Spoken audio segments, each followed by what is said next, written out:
Hello everyone. DC machine and transformer એટલે કે ડીસીએમટી આ સબ્જેક્ટમાં આપણે ચેપ્ટર નંબર 1 વિશે વાત કરી હતી. હવે આપણને ખ્યાલ છે કે ડીસીએમટીના સબ્જેક્ટમાં જે રીતે જોઈ શકાય કે ટોટલ તમારા 5 ચેપ્ટર છે. એ 5 ચેપ્ટરમાંથી આપણે પ્રથમ ચેપ્ટર એટલે કે એનર્જી રૂપાંતરણના સિદ્ધાંતો, એનર્જી કન્વર્ઝન પ્રિન્સિપલ, આ ચેપ્ટરમાં અલગ અલગ ટોપિકની વાત કરી, જેમ કે શક્તિ સંચયનો સિદ્ધાંત હતો. ત્યાર પછી જે અલગ અલગ પ્રકારની એનર્જી હોય એ એનર્જીનું જે રૂપાંતરણ હોય એટલે કે જે પણ કંઈ કન્વર્ઝન હોય એ કન્વર્ઝન કરવાની અલગ અલગ રીતો વિશે વાત કરી, જેનું નામ હતું ઇલેક્ટ્રોમિકેનિકલ એનર્જી કન્વર્ઝન કરવાની રીતો. આ રીતો જોયા પછી ઇલેક્ટ્રોમિકેનિકલ એનર્જી કન્વર્ઝનનું સમીકરણ એ વિશે વાત કરી હતી. પછી જનરેટર એક્શન, મોટર એક્શન બંનેના સિદ્ધાંત વિશે વાત કરી અને અંતે આપણે બે સિસ્ટમ વિશે ચર્ચા કરી હતી, જેમ કે સિંગલી એક્સાઇટેડ સિસ્ટમ અને ડબલી એક્સાઇટેડ સિસ્ટમ. તો પ્રાઇમરી જે પ્રથમ ચેપ્ટર હતું આ ચેપ્ટરને આપણે સંપૂર્ણ ડીસીએમટી સબ્જેક્ટ માટે એક પાયારૂપ અને બેઝિક ચેપ્ટર કહી શકાય.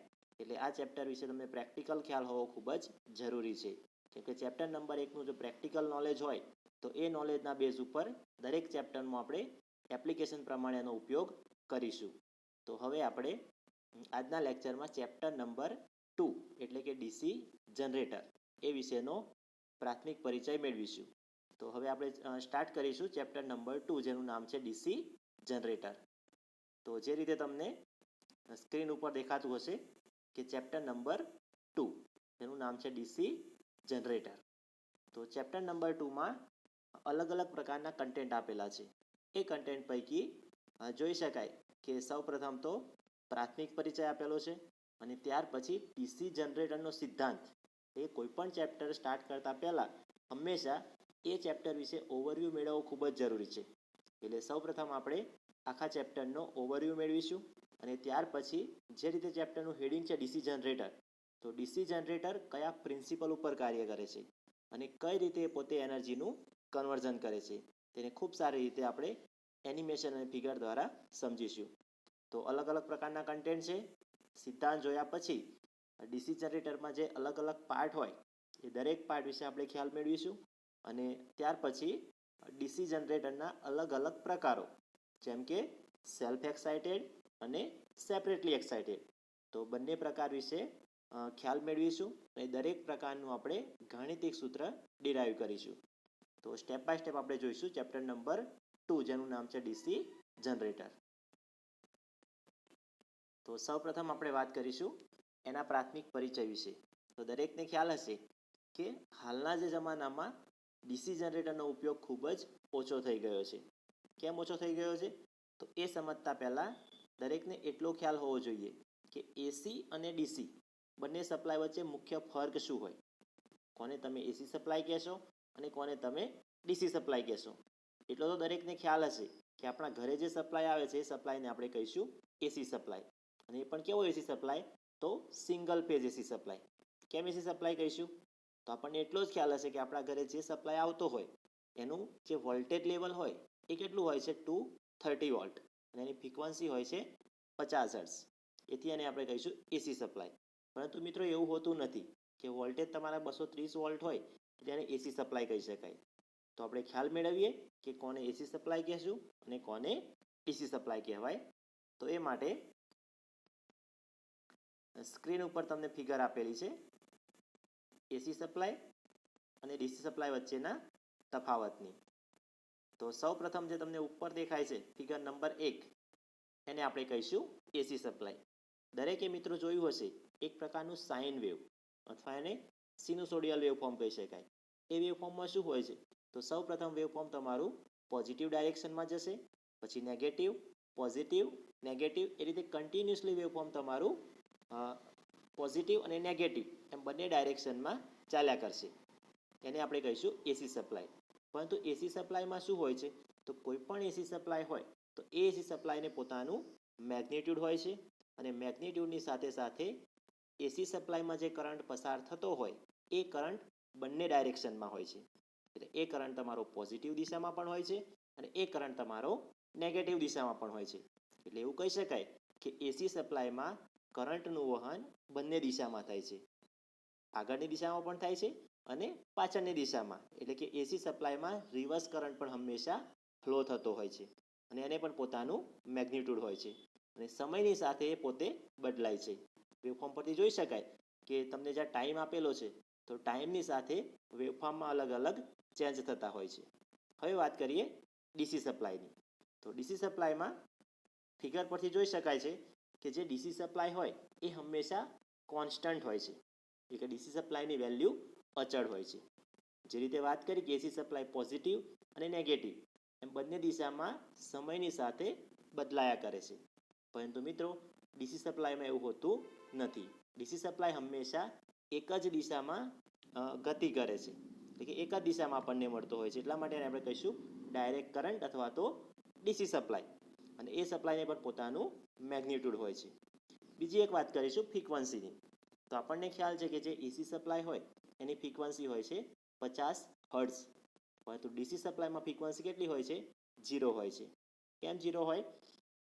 તો સૌ પ્રથમ તો ફ્રીક્વન્સી કોને કહેવાય એનો ખ્યાલ હોવો જોઈએ. તો 1 સેકન્ડની અંદર જેટલા પણ વેવફોર્મનું વહન થતું હોય એને આપણે કહીશું એટલી ફ્રીક્વન્સી. ફ્રીક્વન્સીનું સૂત્ર કદાચ તમે જાણ્યું હશે, F = 1/t, એટલે કે 1 ટાઈમ. કે 1 સેકન્ડની અંદર જેટલા પણ સાયકલ હોય પોઝિટિવ અને નેગેટિવ એનું જે વહન થતું હોય એને આપણે કહીશું એની ફ્રીક્વન્સી. તો આપણી જે ફ્રીક્વન્સી હોય છે 50 હર્ટ્ઝ, એનો મિનિંગ શું થાય? તો 1 સેકન્ડની અંદર 50 જેટલી સાયકલ પોઝિટિવ અને નેગેટિવ દિશામાં પસાર થશે, એટલે કહી શકાય કે આપણી ફ્રીક્વન્સી 50 હર્ટ્ઝ છે. પરંતુ ડીસી સપ્લાયમાં શું હોય છે? તો ડીસી સપ્લાયમાં જોઈ શકાય છે કે ડીસી સપ્લાયમાં વેવફોર્મ પસાર થતા નથી, એટલે કે પોઝિટિવ અને નેગેટિવ દિશામાં પસાર થતા નથી. પરંતુ કઈ જગ્યાએ પસાર થાય છે? તો ખાલી સીધી દિશામાં પસાર થાય છે. હવે સીધી દિશામાં પસાર થતા હોય તો એની ફ્રીક્વન્સી કેટલી હોય? 0 હોય. ફ્રીક્વન્સી હોવા માટે વેવફોર્મનું બંને ડાયરેક્શનમાં પસાર થવું જરૂરી છે. તો ફાઇનલી આપણે બંને સપ્લાયમાં એવું કન્ક્લુઝન ડિરાઈવ કરી શકીએ કે એસી સપ્લાયમાં હંમેશા જે સપ્લાય હોય એ પોઝિટિવ અને નેગેટિવ એમ બંને દિશામાં ગતિ કરે છે. તેથી એસી સપ્લાયમાં જે પણ કરંટ હોય એ કરંટનું બંને દિશામાં વહન થઈ શકે છે. જ્યારે ડીસી સપ્લાયમાં જે પણ કંઈ હોય વેવફોર્મ એ એક જ દિશામાં ગતિ કરે છે. તેથી જે ડીસી સપ્લાય હોય એમાં કરંટનું વહન માત્ર ને માત્ર એક જ દિશામાં શક્ય બની શકે છે. ત્યાર પછી ફ્રીક્વન્સી. તો એસી સપ્લાયમાં જે ફ્રીક્વન્સી હોય એ ફ્રીક્વન્સીમાં ફેરફાર થઈ શકે છે, જ્યારે ડીસી સપ્લાયની ફ્રીક્વન્સી હંમેશા 0 હોય છે. તો આ રીતે ખ્યાલ આવ્યો કે એસી કોને કહેશો અને ડીસી કોને કહેવાય.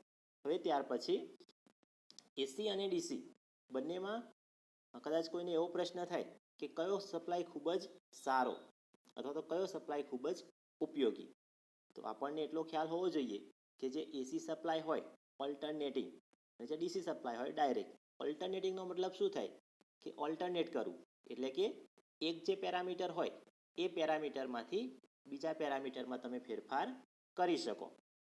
હવે પાવર સ્ટેશન ઉપર કદાચ કોઈ મુલાકાત લીધી હોય અથવા તો તમારા ઈપીજીના સબ્જેક્ટમાં આવતું હશે કે કોઈ પણ આપણું પાવર સ્ટેશન હોય, થર્મલ પાવર સ્ટેશન અથવા તો હાઇડ્રો પાવર સ્ટેશન, તો દરેક પાવર સ્ટેશનમાં જે પણ કંઈ પાવરનું જનરેશન થાય એ પાવર હંમેશા 11 કેવી, એટલે કે 11 કેવીના બેઝ ઉપર કરવામાં આવતો હોય છે.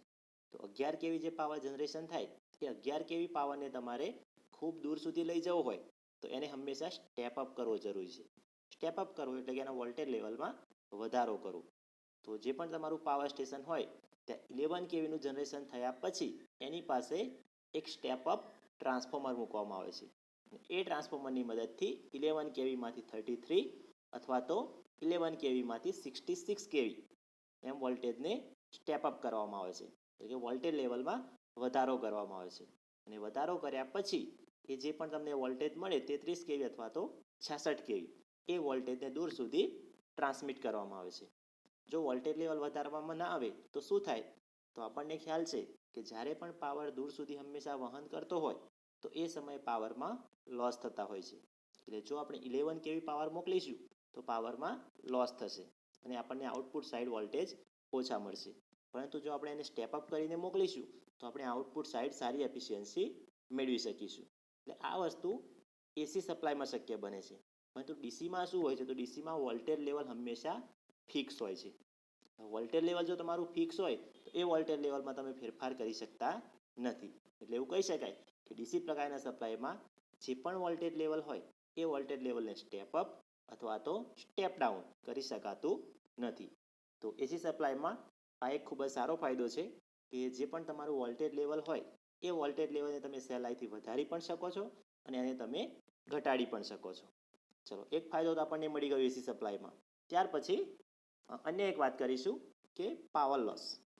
હવે જે એસી સપ્લાય હોય એ એસી સપ્લાયમાં હંમેશા આપણી જે સાયકલ હોય એ સાયકલ પોઝિટિવ અને નેગેટિવ એમ બંને દિશામાં વહન થતી હોય છે. હવે જે સાયકલ બંને દિશામાં વહન થાય તો એસી સપ્લાયમાં પાવર લોસ થવાનું જે જોખમ હોય એ ડીસી કરતાં વધુ હોય છે. ઓલ્ટરનેટિંગ એટલે કરંટની કિંમત હંમેશા બદલાયા કરે છે. અને આપણને એટલો ખ્યાલ છે કે કોઈ પણ પાવર લોસ હોય એ પાવર લોસને આપણે હંમેશા આઈ સ્ક્વેર આર એટલે કે આઈનો વર્ગ આર એ સ્વરૂપમાં બતાવતા હોઈએ છીએ. કોઈ પણ પાવર લોસ હોય એ પાવર લોસ હંમેશા આપણે કરંટના સ્વરૂપમાં દર્શાવીએ છીએ. એસી સપ્લાયમાં કરંટની જે કિંમત હોય એ કરંટની કિંમત હંમેશા બદલાયા કરે છે. તેથી પાવર લોસની જે વેલ્યુ હોય એ એસી સપ્લાયમાં વધુ થતી હોય છે. ત્યારે ડીસી સપ્લાયમાં શું હોય તો કોન્સ્ટન્ટ સપ્લાય પસાર થતો હોય એટલે એમાં જે પાવર લોસ હોય એ પાવર લોસ એસી કરતાં હંમેશા ઓછો હોય છે. તો આ બેનિફિટ આપણે ડીસી સપ્લાયને આપી શકીએ. તો એટલો ખ્યાલ હોય દરેકને કે એસી સપ્લાય અને ડીસી સપ્લાય બંનેને પોતાના અલગ અલગ રીતે બેનિફિટ આવેલા હોય છે. હવે જે રીતે આપણે ચેપ્ટરના કન્ટેન્ટ પર આવીશું કે ડીસી જનરેટર. તો સૌ પ્રથમ તો દરેકને ડીસી જનરેટરનું કાર્ય એ ખ્યાલ હોવું જોઈએ. આપણને એટલો ખ્યાલ છે કે કોઈ પણ ડીસી જનરેટર હોય આપણે અત્યારે સિમ્પલ જનરેટર સમજીશું. એસી અને ડીસી એ તો પછીની વસ્તુ છે કે જનરેટરનું કામ શું હોય અને મોટરનું કામ શું હોય. તો મોટર તો આપણને ખ્યાલ છે કે જે બી આપણે સ્વિચ ઓન કરીશું તો આઉટપુટ સાઈડ આપણે કાર્ય કરી શકીશું. કે મોટરનું જે કામ હોય એ ઇલેક્ટ્રિકલમાંથી મિકેનિકલ એનર્જીમાં કન્વર્ટ કરવાનું છે. જ્યારે જનરેટરનું શું કામ હોય તો જનરેટરનું જે કામ હોય એનાથી ઉલટું એટલે કે મિકેનિકલમાંથી ઇલેક્ટ્રિકલ એનર્જી. તો સૌ પ્રથમ એ વસ્તુનો ખ્યાલ હોવો જોઈએ કે જનરેટર હંમેશા મિકેનિકલ એનર્જીનું ઇલેક્ટ્રિકલ એનર્જીમાં રૂપાંતરણ કરતું હોય છે. હવે ડીસી જનરેટર અને એસી જનરેટર એ બંને વચ્ચે આપણે તફાવત સમજીશું. કેમ કે ચેપ્ટર સ્ટાર્ટ કરતા પહેલા બંને વચ્ચે ડિફરન્સ સમજવો ખૂબ જ જરૂરી છે.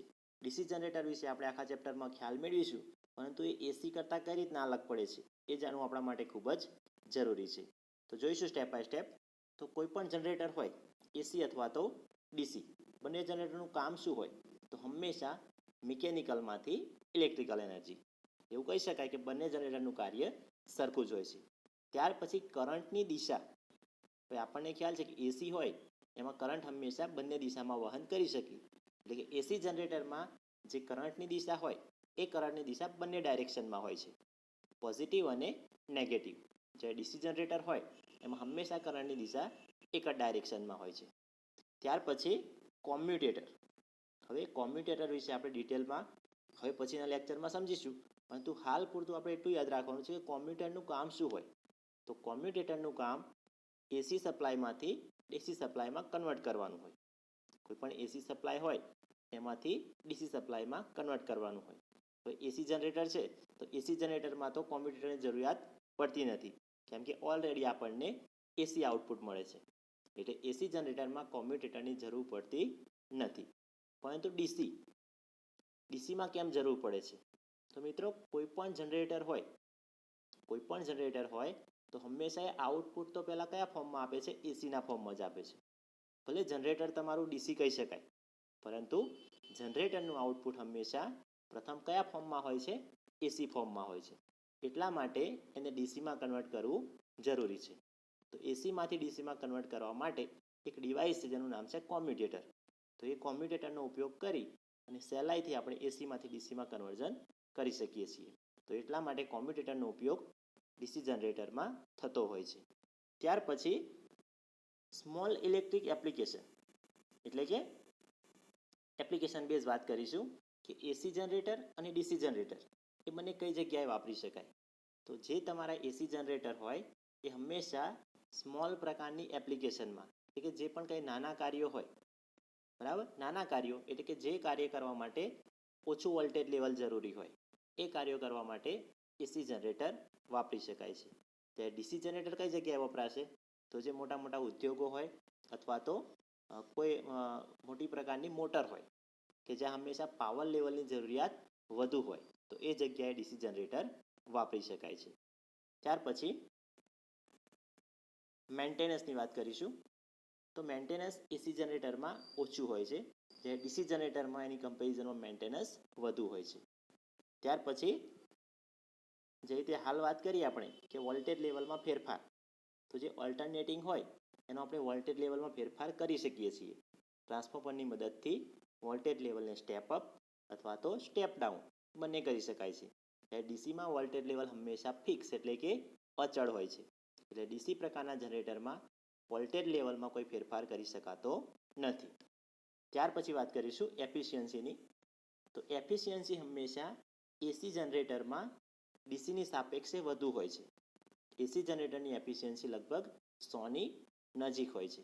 જ્યારે ડીસી જનરેટરમાં જે એફિશિયન્સી હોય એના પાવર લોસને કારણે 85થી 95ની વચ્ચે હોય છે. મિત્રો અહીંયા તમારે યાદ રાખવાનું છે કે જે પાવરની જે સ્ટ્રેન્થ હોય, જે એનર્જી એફિશિયન્ટ કહી શકાય, તે ડીસી જનરેટર ખૂબ જ સારું છે.